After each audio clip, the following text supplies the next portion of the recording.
നിന്റെ പേരെന്താ? ആ, ദേവിക. എന്റെ പൊന്ന് ദേവികെ, മോള് പോ. മോള് പോയി തരത്തില് പറഞ്ഞു കളിക്കും. ഇവര് കുറെ കാലമായി പഠിച്ച പണി 18 നോക്കുന്നു എന്നെ ഒന്ന് മെരുക്കാൻ. നടന്നിട്ടില്ല.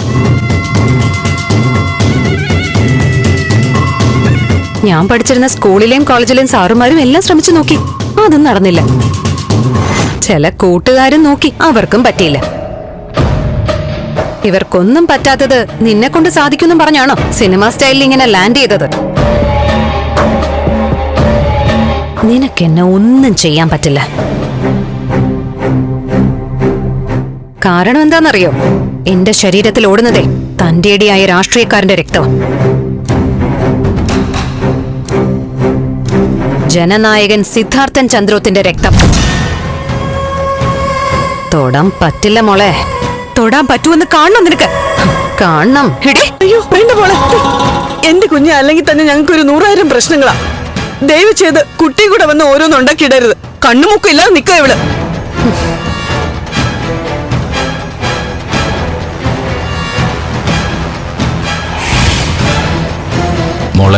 മോളൊന്ന് പോയി തരൂ.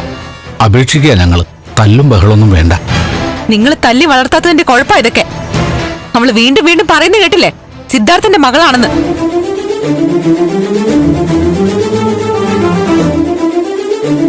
എന്താടി തെളിവ് നീ അദ്ദേഹത്തിന്റെ മകളാണെന്ന്? തെളിവോ? അദ്ദേഹത്തിന്റെ മൗനം. അതിലും വലിയ തെളിവ് വേണം. പേടിച്ചു വരച്ച ഒരാൾ മിണ്ടാതിരിക്കുമ്പോ തന്നെ ഊഹിച്ചൂടെ ഞാൻ പറയുന്നത് ശരിയാണെന്ന്? മിണ്ടാതിരിക്കുന്നതേ പേടി കൊണ്ട് മാത്രാണെന്ന് നിന്നോട് ആരാ പറഞ്ഞേ? വിവരം കെട്ടവരുടെ വെല്ലുവിളി ബുദ്ധിയുള്ളവരെ ഏറ്റെടുക്കില്ല. നിന്നെപ്പോലെ ഒരുത്തിക്ക് മറുപടി കൊടുക്കാനും മാത്രം ഗതികേട് വന്നിട്ടില്ല ആ വലിയ മനുഷ്യന്. അതിന്റെ നിശബ്ദതയാ ഇപ്പോഴുള്ളത്. പക്ഷെ ഒരു ദിവസം അദ്ദേഹം മറുപടി പറയുക തന്നെ ചെയ്യും. നോക്ക്, വെറുതെ എന്റെ കൈക്ക് പണി ഉണ്ടാക്കാതെ ഇറങ്ങിപ്പോ. ഇവിടുന്ന് ഇറങ്ങിപ്പോവാൻ.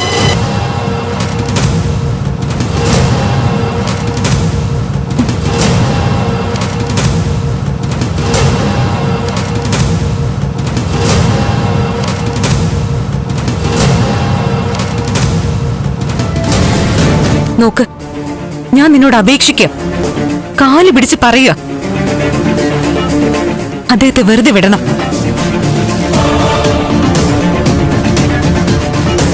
നീ കാരണം ഒരു കുടുംബം തകർന്നു നിൽക്കുക. നീയും അറിഞ്ഞു കാണുമല്ലോ.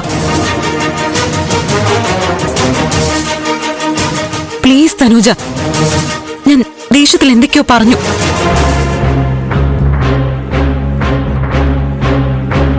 പറഞ്ഞതൊക്കെ സത്യമാണെങ്കിലും അതിനു വേണമെങ്കിലും ഞാൻ ക്ഷമ ചോദിക്കാം. തനൂജ പറഞ്ഞതെല്ലാം തെറ്റാണെന്നും പറഞ്ഞ് ഒരു വീഡിയോ പോസ്റ്റ് ചെയ്യും. എല്ലാം സന്തോഷത്തോടെ അവസാനിപ്പിക്കാം. എല്ലാം. മോളെ, ഈ കുട്ടി പറയുന്ന മര്യാദയുള്ള കാര്യങ്ങളാ. മോൾ അതങ്ങ് സമ്മതിക്കേ. പോയി പണി നോക്കടി പെണ്ണെ. ആദ്യം വരട്ടല്ലേ, അത് ഫലിക്കാതായപ്പോ കരച്ചില് അല്ലേ? ഒരു കാര്യം ചെന്ന് പറ, അമ്മവ തനുജ നമ്മൾ വിചാരിച്ച ആളല്ലെന്ന്, അവള് വേറെ ഐറ്റം ആണെന്ന്.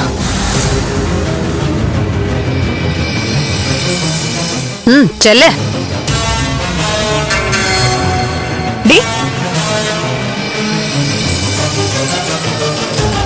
നീ ഈ പറഞ്ഞതിനൊക്കെ നിന്നോട് പകരം ചോദിച്ചില്ലെങ്കിൽ ഞാൻ ദേവികയല്ല.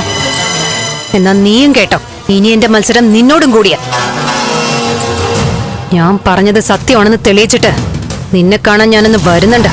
അതിനൊക്കെ മുൻപ് ഞാൻ വരും. നീ കാത്തിരുന്നു.